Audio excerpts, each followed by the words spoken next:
Welcome back. We're talking about, I think, like 19 months at this point. I mean, it's been quite a lengthy time. So, Tyler, what's the emotion like for you right now, finally being back on a fight week? Overwhelming excitement. Like, it almost feels surreal to finally be back after so much and so long. You're obviously a very strong-willed person, but, I mean, this was a difficult recovery, right? So can you just talk about the journey? I mean, how tough was it to get back to this point? So before surgery, you think, I'm going to be back the second I can, as soon as I can possibly be cleared. When you're actually going through it, and after it's like, I'm going to be back when it's stable and I never have to do this again. So a lot harder than you would think going into it. Was that tough for you to have that mindset, like knowing what a competitor you are? Like, did somebody have to talk you out of rushing back and saying you're okay when you really weren't? Absolutely. Jim was very careful. Jim was my head coach. And then my physical therapist and chiropractor were both on it all the time. It's like, nope, you're doing A, B, and C, and you're not going to blow it, basically. Very nice. Now, I'm curious, was the recovery harder on you or your dogs? Because I'm sure they missed out on a couple of hikes here and there. Luckily, as long as we're together, they're chill enough. They're a little bit crazy, but it was hard on all of us. Oh, my God, it was bad. Well, you're back now. That's a good part, so hopefully that's all behind you. This matchup with Macy, why was this a matchup that made sense for you? So there was a couple opponents before her, and one of them wanted to wait until basically I could not be ready before a certain date, and she wanted to fight sooner, so you can definitely respect that. However, she hasn't fought since then, so I don't know if she got hurt or what. And then we were angling for the Pena fight because we're supposed to fight her twice before I got hurt, but we all know what happened with that one. So after that, it was like, okay, who in the top 10 doesn't have a dance partner and will want to basically throw down? And Macy came up. It's like, all right, let's do this.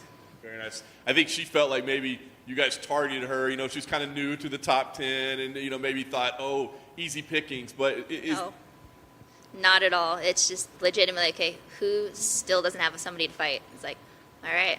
And she was about it. But no, she's going to be a tough opponent. Very nice.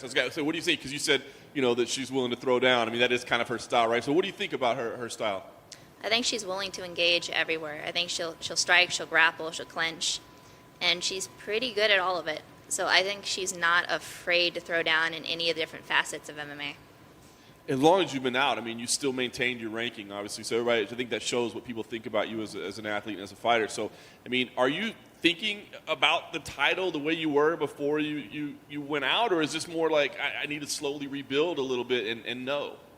So whenever I have a fight that's end of the road, end of the line, nothing exists beyond it, I'm not thinking past Saturday night right now.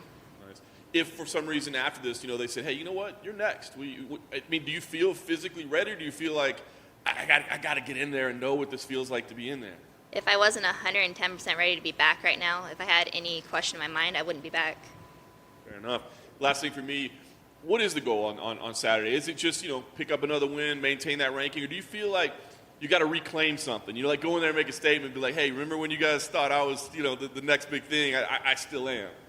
Every fight, you need to go out and try to make a statement. You need to go out and try to finish in the best way you possibly can. That's going to be my goal. Yeah, Aspen. Hi.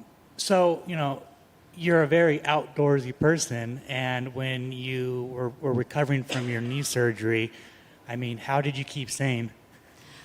I didn't. There's like a 6-week period there where I could barely do anything. I had physical therapy, and that was about it. And like my first mile back took me 50 minutes with a big brace on, trying to remember how to walk again. Oh, it sucked. It was bad. I mean, did you get a chance to just like watch TV and watch movies, or is it just, I mean? So my life was basically like, you know, you're training for a training camp or a fight camp. You're all in all the time. That was the approach to physical therapy for me. So I had that to focus on all the time. And besides that, it was just trying to like relearn how to walk, relearn how to do everything the way that I needed to so I can get back. And then talk about, you came out and trained at the Performance Institute. How was that?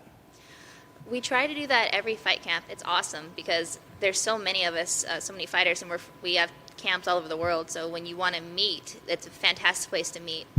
And it's fun. Honestly, it's always fun, that last trip.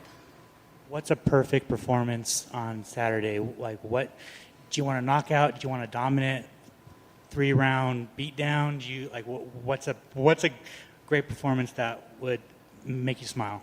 I don't think anybody goes out, oh, I want to have a decision. Nobody wants to have a decision.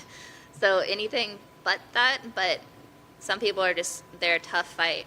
Sajara, for example, she's on this card. We fought twice. That chick is tough. So hopefully finish, but we'll see. So you're saying knockout. We'll see.